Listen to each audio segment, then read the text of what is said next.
ঘুম থেকে উঠলেই খালি একটাই টেনশন হয় যে আজ কি রান্না হবে। ফ্রিজ খুলে বহু ধরনের সবজি দেখলেও মাথায় ঠিক আসে না যে কোনটা রান্না করব আর কোনটাই বা আজকের জন্য রেখে দেব। এই একটা দুটো রান্না করতে করতেই বহু পদ রান্না হয়ে গেছে। তবুও খাওয়ার সময় এত পদ কি আর খাওয়া যায়? তাই বহু কিছু নিয়ে ভাতের থালা সাজিয়েছি ঠিকই, কিন্তু খেয়েছিও একটা দুটোই।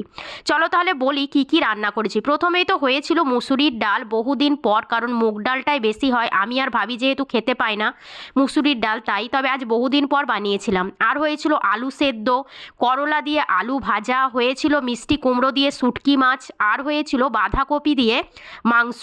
আর কালকের একটু কচু ছিল, সেটাও নিয়েছি। তবে কি খেয়েছি শোনো, আমি শুধুমাত্র খেয়েছি করলা ভাজা, আর খেয়েছি ওই যে শুটকি মাছ দিয়ে মিষ্টি কুমড়ো, আর এই কপি দিয়ে মাংস।